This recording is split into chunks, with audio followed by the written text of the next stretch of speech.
സ്വർണ്ണക്കൊള്ള വിവാദങ്ങൾക്കിടെ ദേവസ്വം മന്ത്രി വി.എൻ. വാസവൻ സന്നിധാനത്തെത്തി. നാളെ ഉന്നതതല യോഗം നടക്കാനിരിക്കെയാണ് വാസവൻ സന്നിധാനത്തെത്തിയത്. വിവരങ്ങളുമായി രതീഷ് വാസുദേവനുണ്ട്. രതീഷ്, വലിയ പ്രശ്നങ്ങളാണ് നേരിടുന്നത്. ഈ ശബരിമലയുമായി ബന്ധപ്പെട്ട് സംസ്ഥാന സർക്കാർ തന്നെ തെരഞ്ഞെടുപ്പ് അടുക്കാനിരിക്കുകയാണ്. നാളെ ഇപ്പോൾ ഉന്നതതല യോഗമുണ്ട്. അതിന് മുന്നോടിയാണ് എത്തിയിരിക്കുന്നതെന്ന് മനസ്സിലാക്കുന്നു. എപ്പോഴാണ് മന്ത്രി എത്തിയത്? എന്തൊക്കെയാണ് വിവരങ്ങൾ? അഖില, തീർച്ചയായും നേരത്തെ സൂചിപ്പിച്ച പോലെ സർക്കാർ ഉൾപ്പെടെ ഈ വിഷയം ശബരിമല വിഷയമായിട്ട് വലിയ പ്രതിസന്ധിയിൽ നിൽക്കുന്ന, ദേവസ്വം ബോർഡ് ഉൾപ്പെടെ വലിയ പ്രതിസന്ധിയിൽ നിൽക്കുന്ന സാഹചര്യത്തിലാണ് ദേവസ്വം മന്ത്രി വാസവൻ ഇപ്പോൾ ശബരിമല സന്ദർശിച്ചത്. ഇന്ന് 9:30 അദ്ദേഹം ഇവിടെ എത്തിയത്. എന്തായാലും മന്ത്രിയുടെ സന്ദർശനം ഔദ്യോഗിക സന്ദർശനത്തിന്റെ ഭാഗമാണ്. കാരണം നാളെ ഇവിടെ പമ്പയിൽ ഉന്നതതല യോഗം നടക്കുന്നുണ്ട്.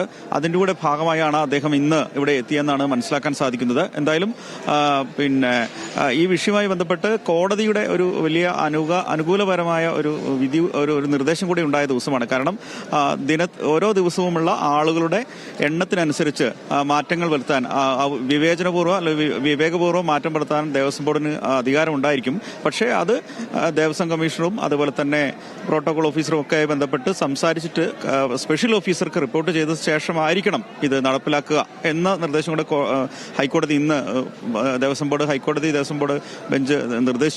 അതുകൂടെ ഉണ്ടായ സാഹചര്യത്തിലാണ് ദേവസ്വം മന്ത്രിയുടെ സന്ദർശനം എന്നുകൂടി എടുത്തു പറയേണ്ടതുണ്ട്. കാരണം 2 ദിവസമായിട്ട് കാര്യമായ ബഹളങ്ങളില്ല, വലിയ തിരക്കുകളില്ല, കാര്യങ്ങളെല്ലാം കൃത്യമായി നടന്നു പോകുന്ന ഒരു സാഹചര്യം കൂടി ഇപ്പോൾ ശബരിമല സന്നിധാനത്തുണ്ട് എന്നുകൂടെ പറയേണ്ടതുണ്ട്.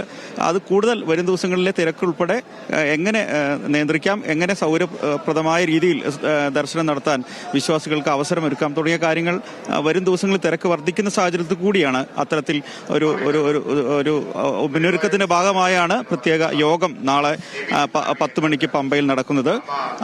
കൂടുതൽ വരും ദിവസങ്ങളിലെ തിരക്കൊക്കെ പരിഗണിച്ചുള്ള അത് എങ്ങനെ മറികടക്കാം, ആ രീതിയിൽ എങ്ങനെ കൈകാര്യം ചെയ്യാം, ഭക്തജനങ്ങൾക്ക് സൗകര്യപ്രദമായ ദർശനം സാധ്യമാക്കാൻ എന്തൊക്കെ ചെയ്യാം, അവർക്ക് അസൗകര്യം ഇല്ലാത്ത രീതിയിൽ, അതുമായി ബന്ധപ്പെട്ട വിവിധ വകുപ്പുകളുടെ യോഗമാണ് നാളെ പമ്പയിൽ നടക്കുക. അതിന്റെ കൂടെ ഭാഗമായാണ് അദ്ദേഹം ഇന്ന് ഇവിടെ ശബരിമലയിൽ എത്തിയിട്ടുള്ളത്. ഇതിന്റെ ഭാഗമാണ് സന്നിധാനത്ത് ആദ്യം 10:30 ശേഷമായിരുന്നു എത്തുക മന്ത്രി എന്നാണ് അറിഞ്ഞെങ്കിലും 9:30 അദ്ദേഹം ഇവിടെ എത്തുകയായിരുന്നു. അദ്ദേഹം തന്ത്രിയെയും മേൽശാന്തിയൊക്കെ കണ്ട് സംസാരിച്ചു. ഇവിടുത്തെ ഉന്നത ഉദ്യോഗസ്ഥരെയൊക്കെ കണ്ട് സംസാരിച്ചിട്ടുണ്ട്. എന്തായാലും നാളെ യോഗത്തിൽ പങ്കെടുക്കുക എന്ന് തന്നെയാണ് പ്രധാനമായും മന്ത്രിയുടെ ഉദ്ദേശം. അഖില, രതീഷ് വാസുദേവനാണ് വിവരങ്ങൾ നൽകിയത്.